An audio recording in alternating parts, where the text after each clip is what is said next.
Good evening to all of you. तो अब हम लोगों को पढ़ना है properties of charges.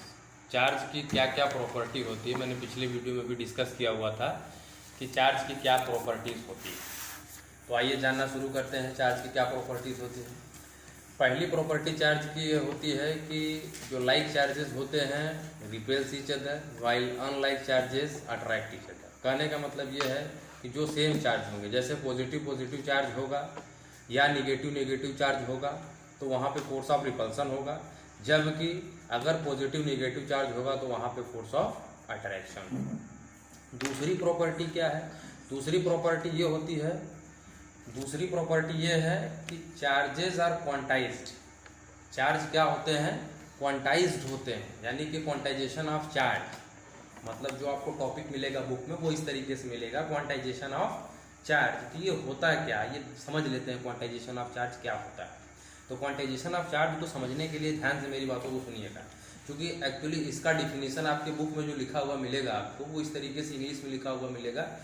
Every charge which exist inside the universe is integral multiple of electronic charge और प्रोटॉनिक चार्ज। अब भाई integral multiple of electronic charge और प्रोटॉनिक चार्ज है, इसके मतलब को हम लोग फील करते हैं कि क्या होता है क्वांटाइजेशन ऑफ चार्ज। देखिए ध्यान से, जैसे हम लोग का घर बनता है तो घर का सबसे छोटा जो क्वांटाइज्ड पार्ट होता है, यानी कि ईंट के टुकड़ा होता है। एक ईंट होता है, फिर दूसरा ईंट होता है, तीसरा ईंट होता है, ऐसे ऐसे ऐसे ऐसे धीरे धीरे जब हम लोग ईंट को लगाते जाते हैं, लगाते लगाते दीवार बन जाती है, फिर 4-5 दीवार कर देते हैं तो फिर दीवार से पूरा घर बन जाता है। तो सबसे फंडामेंटल यूनिट क्या है घर का? वो ईंट है। यानी कि जो आपका मकान है वह कुछ ईंटों की संख्या से बना हुआ है। कहने का मतलब ये है कि आपके मकान का जो क्वांटाइज्ड सब इंटीग्रल पार्टिकल है वो क्या है? ब्रिक्स है। ठीक उसी तरीके से जैसे बायोलॉजी में हम लोग पढ़ते हैं, हमारे बॉडी का फंडामेंटल पार्टिकल क्या है? सेल है। यानी कि सबसे छोटा पार्टिकल क्या है? सेल से पूरी बॉडी हमारी बनी, यानी कि सेल का इंटीग्रल मल्टीपल हमारे बॉडी से पूरी बॉडी को फॉर्म करता है। जैसे एक और उदाहरण हम लोग देख सकते हैं, गेहूं का बोरी है, तो गेहूं का बोरी का सबसे छोटा पार्टिकल अगर आप एज्यूम करेंगे तो वो क्या होगा? गेहूं का एक दाना होगा। क्यों? और गेहूं के दाने से थोड़ा इतना हुआ, फिर धीरे धीरे धीरे धीरे ढेर सारा दाना है, तो सबसे छोटा पार्टिकल उसका क्या हुआ?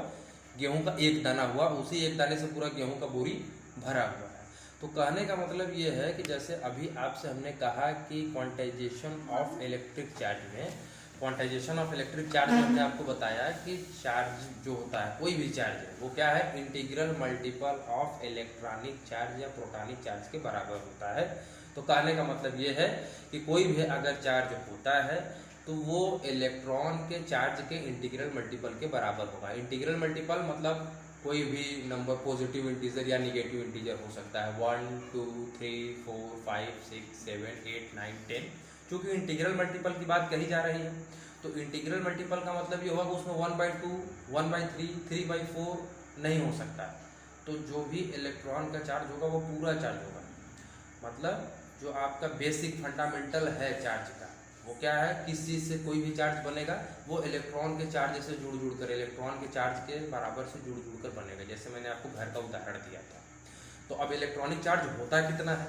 इलेक्ट्रॉन के ऊपर चार्ज कितना होता है? 1.6 × 10⁻19 कूलम। तो यहाँ से ये क्लियर हो रहा है कि अगर आपके पास कोई भी चार्ज एग्जिस्ट कर रहा है तो वह चार्ज क्या होना चाहिए? 1.6 × 10⁻19 का मल्टीपल होना चाहिए, या दूसरे शब्दों में कह लीजिए कि वह चार्ज 1.6 × 10⁻19 से डिविजिबल होना चाहिए। ठीक है। अच्छा, दूसरी बात है एडिटिविटी ऑफ चार्जेस। जो दूसरी प्रॉपर्टी है, तीसरी नेक्स्ट प्रॉपर्टी, वो क्या है? Additivity of charges. अभी मैं इस इक्वेशन को लिख दूंगा, equation of quantization of charge की इक्वेशन को अभी मैं लिख के दिखा दूंगा आपको, क्योंकि अभी बोर्ड नहीं है। तो दूसरा हम लोग डिस्कस करते हैं next point, additivity of charges. Charge simple integer की तरह अलजेब्रिकली ऐड किए जा सकते हैं, सब्ट्रैक्ट किए जा सकते हैं। कहने का मतलब यह है कि अगर आपके पास कोई एक आइसोलेटेड टोटल कंप्लीट सिस्टम दिया जाता है जिसमें ढेर सारे चार्ज हैं, तो हम लोग सिंपल मैथमेटिक्स का वही अलजेब्राइक रूल को अप्लाई करके टोटल चार्ज की वैल्यू को कैलकुलेट कर सकते हैं। कहने का मतलब ये है कि जितना पॉजिटिव चार्ज होगा वो आपस में ऐड होंगे और जितना निगेटिव चार्ज होगा वो आपस में ऐड होंगे। रिजल्टेंट जो चार्ज होगा वो प्लस और माइनस से माइनस करके हम लोग बताएंगे कि ये इतना नेट चार्ज है। यानी कि यह मैथ के अलजेब्राइक रूल को फॉलो करते हैं, ठीक है। और जो लास्ट आपका पॉइंट है प्रॉपर्टीज ऑफ चार्ज में, वो क्या है? Conservation of charges.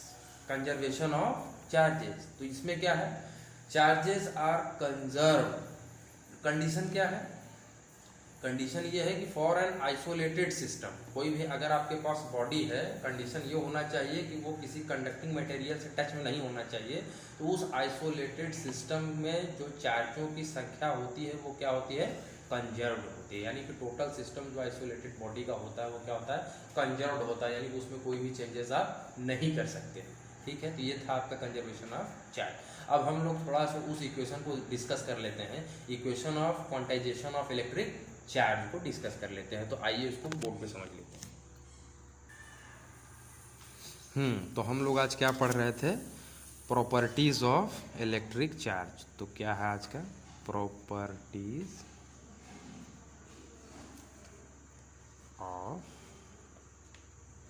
Electric charges. ये क्या है? Properties of electric charges. तो प्रॉपर्टीज ऑफ इलेक्ट्रिक चार्ज अगर आपके एग्जाम में आ जाता है तो आप लिखेंगे कैसे? तो इसमें फर्स्ट पॉइंट आप लिखेंगे, फर्स्ट पॉइंट आपका होगा, हमने आपको बताया है क्या होता है? Like charges, like charges repels each other while, जबकि अनलाइक चार्ज क्या करते हैं? Unlike charges attract each other, attracts each other. और आपका जो दूसरा प्रॉपर्टी था चार्ज का, वो हमने आपको क्या बताया था? Quantization of electric charge. यानी कि जो इलेक्ट्रिक चार्ज होते हैं वो क्या होते हैं? क्वांटाइज्ड होते हैं। तो जो आपका नेक्स्ट पॉइंट बनेगा वो क्या होगा? Quantization of electric charge. इसमें आप क्या लिखेंगे? इसमें आप ये लिखेंगे कि एवरी चार्ज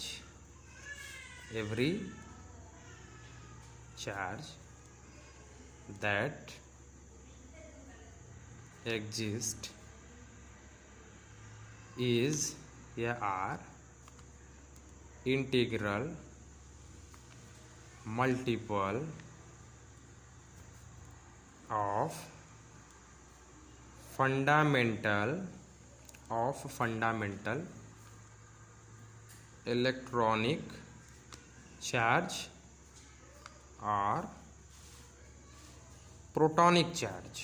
भाई इलेक्ट्रॉनिक चार्ज कहिए या प्रोटॉनिक चार्ज कहिए, क्यों? क्योंकि दोनों के ऊपर चार्ज क्या होता है? सेम होता है।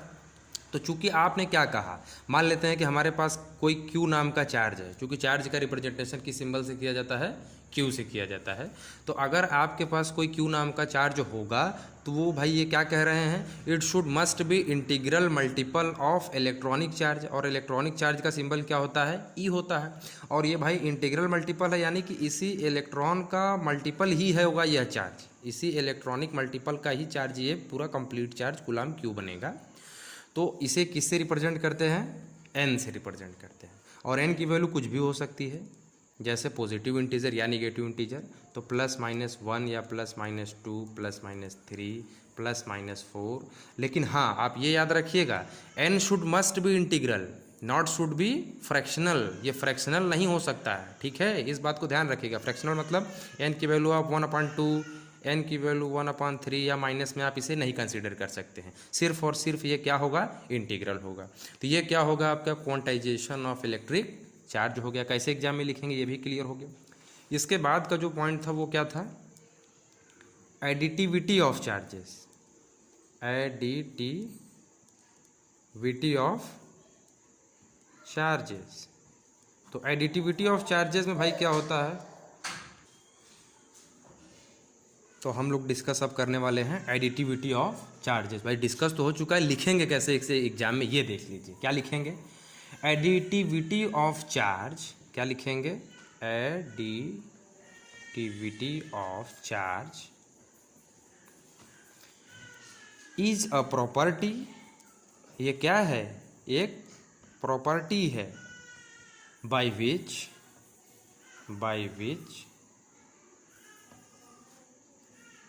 टोटल चार्ज, जैसा कि हमने आपको बताया, total charge of A system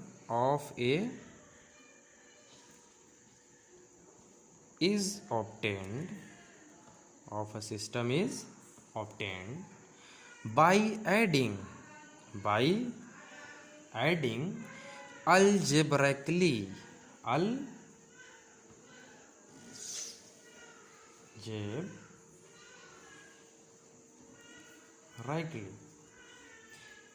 all the charges present in that system,